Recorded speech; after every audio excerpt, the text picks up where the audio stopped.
Assalamualaikum warahmatullahi wabarakatuh.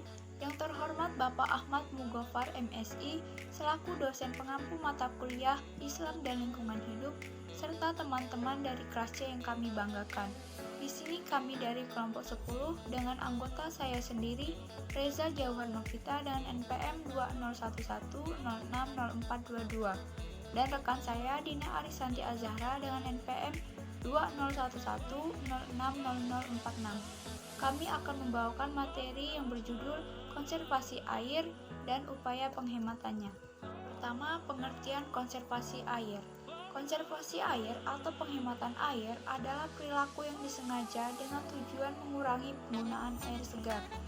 Melalui metode teknologi atau perilaku sosial, konservasi air juga perlu dilakukan untuk semua orang, bukan hanya pemerintah atau organisasi-organisasi non-pemerintah ataupun kelompok orang tertentu saja.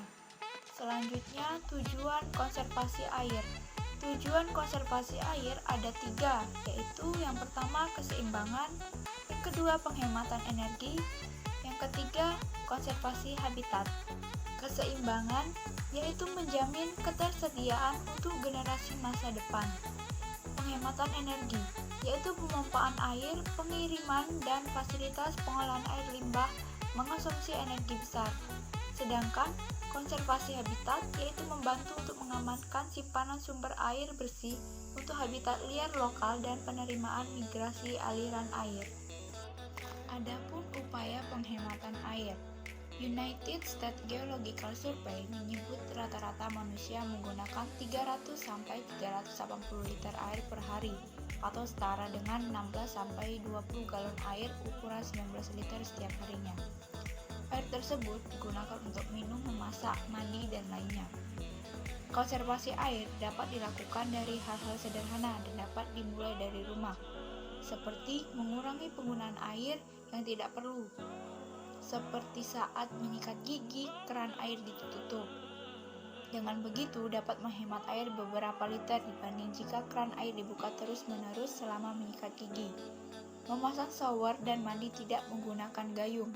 Mandi dengan shower dapat menghemat air 65% dibanding mandi dengan gayung atau berendam.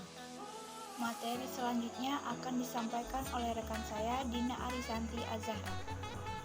Baiklah, materi selanjutnya akan saya lanjutkan. Perkenalkan, nama saya Dina Arisanti Azahra dengan NPM 201110600046. Materi selanjutnya masih dalam upaya penghematan air, yaitu membuat biopori ataupun sumur resapan. Jika Anda memiliki perkarangan rumah yang cukup luas, sebaiknya Anda membuat lubang biopori ataupun sumur resapan. Lubang biopori dan sumur resapan sama-sama berfungsi pada kemampuan tanah untuk menyerap air. Perbedaannya hanya pada bentuknya saja. Jika pada lubang biopori itu berbentuk kecil dengan diameter sekitar 10 cm, sedangkan pada sumur resapan itu berbentuk lebih besar untuk menampung air hujan dalam jumlah yang besar. Kemudian, air, baik dari lubang biopori maupun sumur resapan, akan meresap ke dalam tanah. Hal ini penting karena salah satu cadangan air terbesar dan terpenting bagi manusia itu adalah air tanah. Selanjutnya adalah menanam tumbuhan di sekitar rumah. Pepohonan merupakan faktor utama agar air bisa tertahan di dalam tanah dan tidak hilang ke lapisan yang lebih dalam ataupun mengalir ke tempat yang lain. Akar tanaman, terutama akar pohon, itu juga membantu tanah untuk meregang sehingga tanah tidak terlalu padat dan air hujan dapat meresap ke dalam tanah dengan baik. Kemudian tidak akan menciptakan genangan di permukaan tanah. Selanjutnya adalah membangun kesadaran di sekitar. Membangun kesadaran di sekitar Anda untuk melakukan konservasi air. Dengan usaha bersama oleh banyak orang, akan terjadi perubahan yang lebih besar jika dibandingkan dengan melakukan konservasi air seorang diri. Pendidikan tentang konservasi air juga perlu diberikan untuk anak-anak muda, agar konservasi air berlanjut hingga ke generasi-generasi selanjutnya, serta agar perubahan yang diperjuangkan akan terus terasa dampaknya dan tidak hanya terjadi di satu generasi saja. Selanjutnya adalah dalil tentang konservasi air.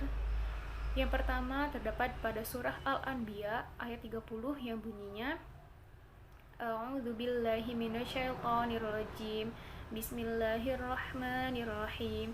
waj'alna minal ma'i kulla syai'in hayy. Ya, artinya, dan kami jadikan segala sesuatu yang hidup berasal dari air. Dengan ayat ini kita dapat melihat kenyataan bahwa di alam semesta sangat membutuhkan air.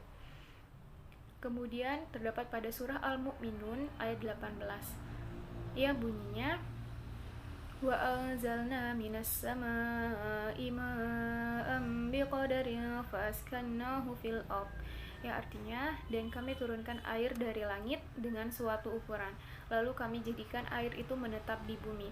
Dari ayat tersebut dapat diketahui bahwa pasokan air itu adalah tetap, sehingga harus dikelola, karena pasokan tidak dapat ditingkatkan. Selanjutnya surah Al-Isra ayat 27 yang bunyinya innal mubadzirina kanu ikhwana syayatin wa kana syaitanu lirabbih kafura. Ya, artinya, sesungguhnya orang-orang yang pemboros itu adalah saudara setan, dan setan itu sangat ingkar kepada Tuhannya. Dari ayat tersebut diketahui bahwa sebaiknya manusia melakukan penghematan air atau konservasi air dan tidak boleh boros terhadap air, karena itu dapat dikatakan sebagai pemboros. Pemboros itu merupakan saudara setan yang sangat ingkar kepada Allah, dan air tidak boleh disia-siakan karena diperlukan oleh seluruh makhluk.